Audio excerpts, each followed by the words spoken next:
A new battery storage project in Gillespie County has some neighbors charged up. They're trying to stop the facility from being built about 85 miles west of Austin. Among their concerns, the proximity to the community's only school campus. The KVUE Defenders have talked to other Central Texas communities where green energy projects have popped up. And as investigative reporter Jenny Lee shows us, homeowners hope local and state leaders can make a difference.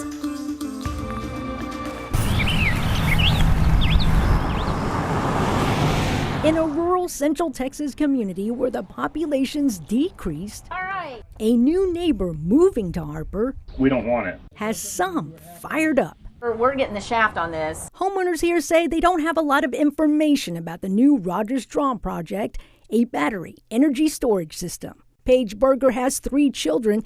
She gets emotional when talking about what could happen. It brings tears to my eyes. Harper's only kindergarten to 12th grade campus on US 290 sits about 550 yards from the energy storage facility on FM 2093.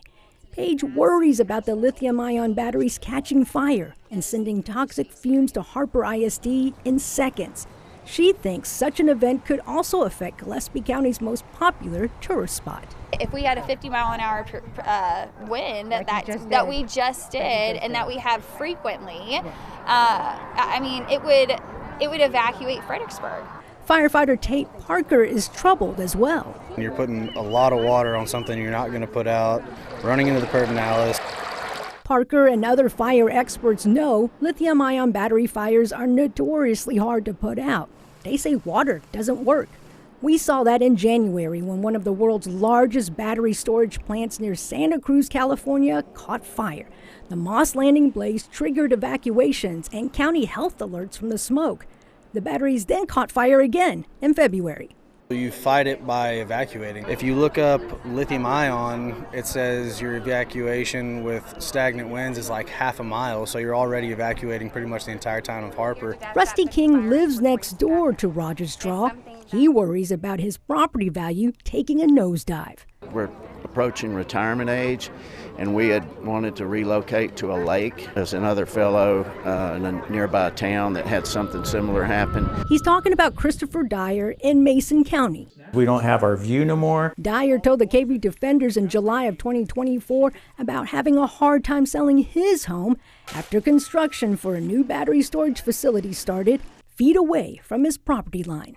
As you can see, crews have already started clearing the land for the Rogers Draw project.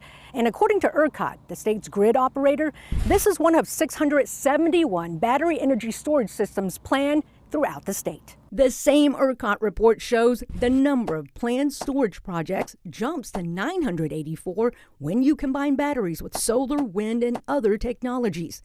The rapid growth of these projects addresses skyrocketing demand for power in Texas.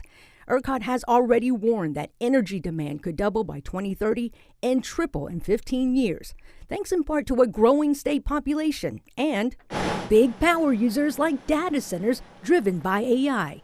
In February, the KVUE Defenders showed how the Austin area is a hotspot for data centers. They have every right to be upset at this project. Garrett Sabino is a developer with Peregrine Energy Solutions, the company behind the battery storage facility. We want to build trust with the community. Again, we are committed to the transparency and being good neighbors. Sabino says safety is Peregrine's top priority, but that doesn't matter to Keith Crimer. I said we don't really care how safe it is. Nobody wants it here. He's so against battery storage, the Gillespie County Commissioner backed 2 resolutions in February.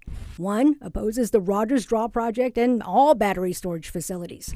The other requires certain documentation for them to be built. But that's not all. The community doesn't want it. State Representative Wes Ferdell filed House Bill 1378, which would require battery storage projects to be at least 500 yards from someone's property. He also co-authored House Bill 1343 with State Representative Ellen Troxclair. It would allow the Public Utility Commission to issue permits in order for energy storage facilities to be installed. It's one of the #1 topics in my district right now. Help us spread the word. Back in Harper, Esther Snyder says the fight is just getting started. The impact is monumental. Her call to raise awareness answered. We have to stop these. Stopping the battery storage by spreading the word in Harper and beyond. Once we get this one stopped, I will help other counties in Texas to end theirs as well. For the KVUE Defenders, This community in Harper, Doss, Fredericksburg will never recover. I'm Jenny Lee.